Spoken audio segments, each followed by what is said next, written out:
Une des références au doigt de Dieu apparaît dans Exode, où l'expression est utilisée à propos des tablettes de pierre données à Moïse.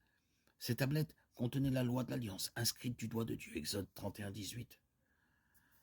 Il donna à Moïse, lorsqu'il eut achevé de lui parler sur la montagne de Sinaï, les 2 tables du témoignage, tables de pierre écrites du doigt de Dieu, Exode 31, 18. Moïse rapporte un récit du même incident dans Deutéronome 9, 10.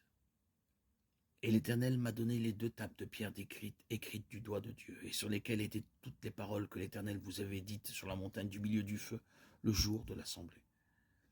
Il ne faut pas supposer que Dieu a littéralement touché les tablettes, car Dieu est esprit et n'a pas de doigt. L'expression est un anthropomorphisme pour nous faire saisir, comprendre que les tables ont été écrites par Dieu. Jésus a dit à ses détracteurs, si je chasse les démons par le doigt de Dieu, alors le royaume de Dieu est venu vers vous. Luc 11, 20. Dans un passage parallèle, la phrase est Matthieu 18, 28.